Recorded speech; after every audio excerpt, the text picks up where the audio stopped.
जय शिव मित्रों, मैं पंडित राजीव झा आप सभी का फिर से एक बार अपने YouTube चैनल पर हृदय से स्वागत करता हूं।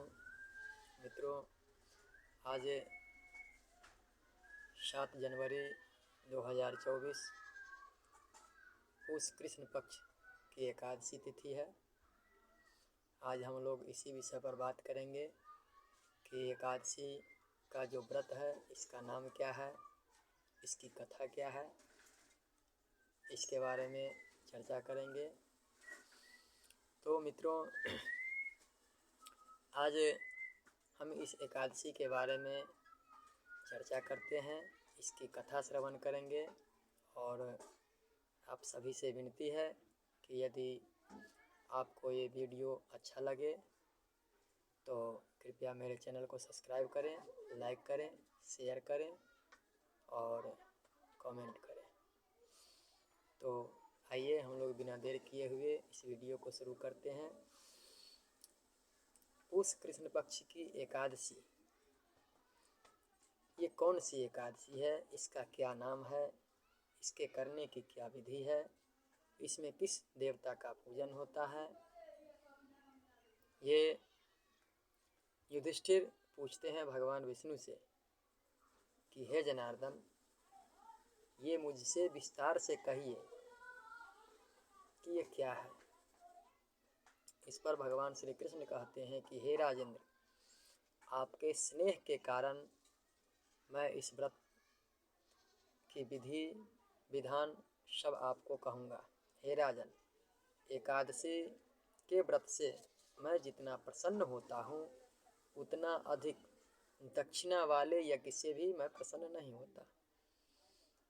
अर्थात आप ब्राह्मण को बुलाकर यज्ञ करते हैं, पूजन करते हैं, उससे भी भगवान जितना प्रसन्न नहीं होते, उससे कहीं ज़्यादा एकादशी के व्रत करने से प्रसन्न होते हैं। इसलिए यत्नपूर्वक एकादशी का व्रत करना चाहिए।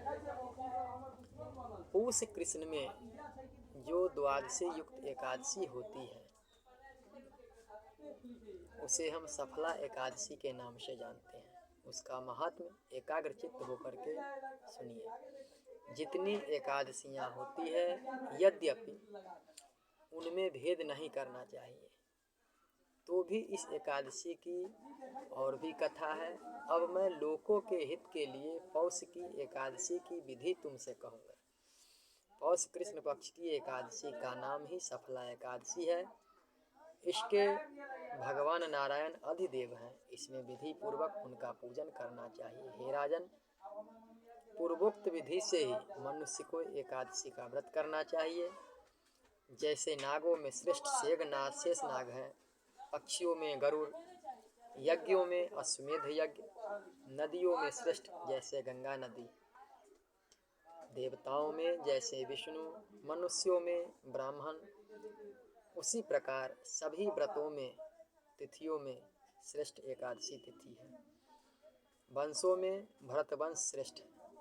जो सदा एकादशी का व्रत करते हैं वे सर्वथा मेरे प्रिय हैं। सफला नाम की एकादशी जो कही गई है उसके पूजन की विधि सुनो। व्रत के दिन अच्छे ऋतु फलों से मेरा पूजन करना चाहिए। स्वच्छ नारियल का फल, बिजौर, जमीरी नींबू, अनार, सुपारी, लौंग तथा अनेक प्रकार के जो फल फूल हों उसे लेकर धूप, दीप इत्यादि से विधि पूर्वक भगवान का पूजन करें। सफला में दीप दान का विशेष महत्व दिया गया है, अतः रात्रि में विधि पूर्वक दीप का दान करना चाहिए। जब तक नेत्र खुले रहें तब तक एकाग्रचित्त हो। जो रात्रि में जागरण करे उसके पुण्य का फल सुनो। हे नराधिप, उसके समान न तो यज्ञ है न तीर्थ है, न संसार में कोई व्रत है। 5000 वर्ष तपस्या करने से जो फल मिलता है वह सफला एकादशी के व्रत के करने से मिलता है। हे राज शार्दुल, अब सफला एकादशी की कथा सुनो। माहिष्मत राजा की चंपावती नाम की प्रसिद्ध पुरी थी। माहिष्मत राजा के 4 पुत्र थे। उनमें जो बड़ा लड़का था वह बड़ा पापी था, पर स्त्रीगामी, जुआ खेलने वाला और सदा वेश्याओं से रति करने वाला था। उस पापी ने पिता का सब धन नष्ट कर दिया। नित्य बुरे आचरण में वह लगा रहता था। देवता और ब्राह्मणों की वह सदा निंदा करता था, वैष्णवों की नित्य निंदा करता था। माहिष्मत राजा ने पुत्र की ऐसी दशा में देखकर लुम्पक को राज्य से निकाल दिया। लुम्पक का निकलना सुनकर राजा के भय से बंधु और कुटुंब के सब मनुष्यों ने उसको छोड़ दिया। तब लुम्पक अपने मन में सोचने लगा कि पिता और बंधुओं ने मुझको त्याग दिया है, अब मुझको क्या करना चाहिए।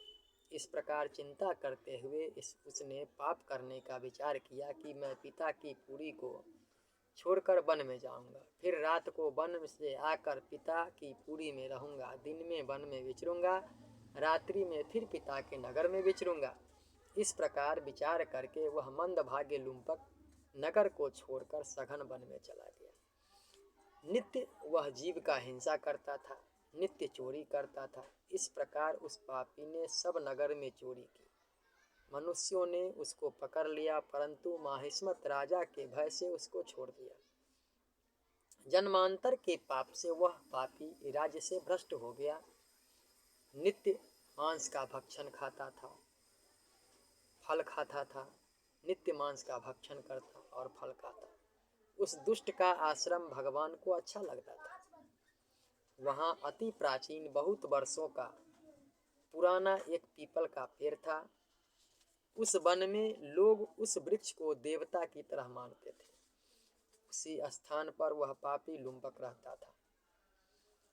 निंदित और दुष्कर्म करते हुए उसको पौष कृष्णा सफला एकादशी का दिन आया। हे राजन, दशमी की रात्रि को वस्त्रहीन होने के कारण शीत से पीड़ित होकर बेहोश हो गया। शीत के कारण पीपल के नीचे उसको नींद नहीं आई और मृतक के समान वह हो गया। दांतों के कटकटाते हुए रात बीत गई।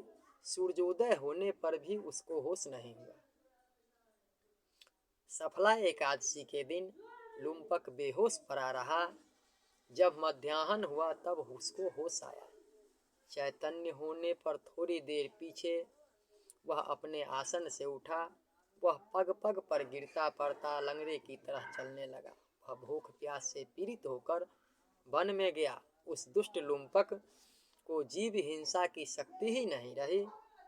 जो फल भूमि पर पड़े हुए थे उनको वह उठा लाया।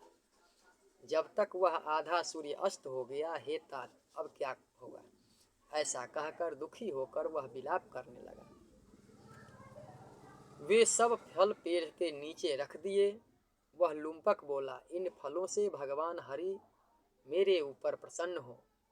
और यह बात कहते हुए वह वहीं पर बैठ गया। रात में उसको नींद नहीं आई, इससे उसका जागरण हो गया।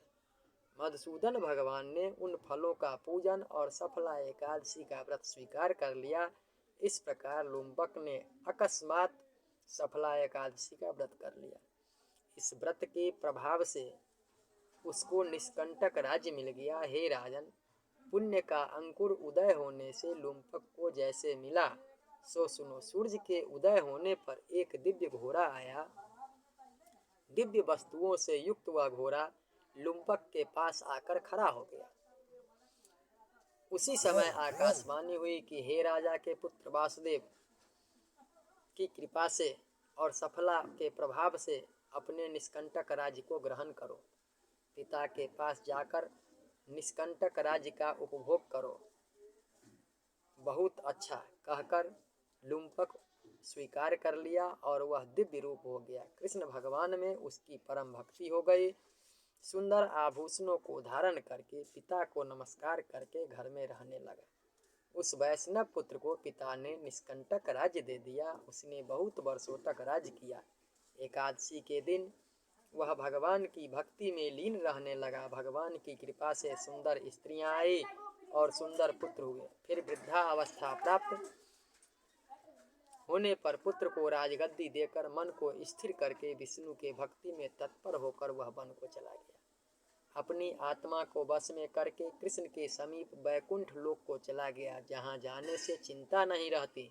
इस प्रकार जो सफला एकादशी का व्रत करते हैं वे इस लोक में यश लेकर निसंदेह मोक्ष को प्राप्त करते हैं। हे विषामपते, सफला के महात्म्य को सुनने से मनुष्य राजसूय यज्ञ का फल पाकर स्वर्ग लोक में निवास करता है। तो बस सफला एकादशी की व्रत कथा समाप्त होती है। जय श्री हरि। यदि आप लोगों को ये वीडियो अच्छा लगा हो तो मेरे चैनल को कृपया सब्सक्राइब कर लें, लाइक करें और एक दूसरे को शेयर करें, ताकि अधिक से अधिक लोग इस एकादशी के व्रत कथा को सुनें और लाभ उठाएं। जय श्री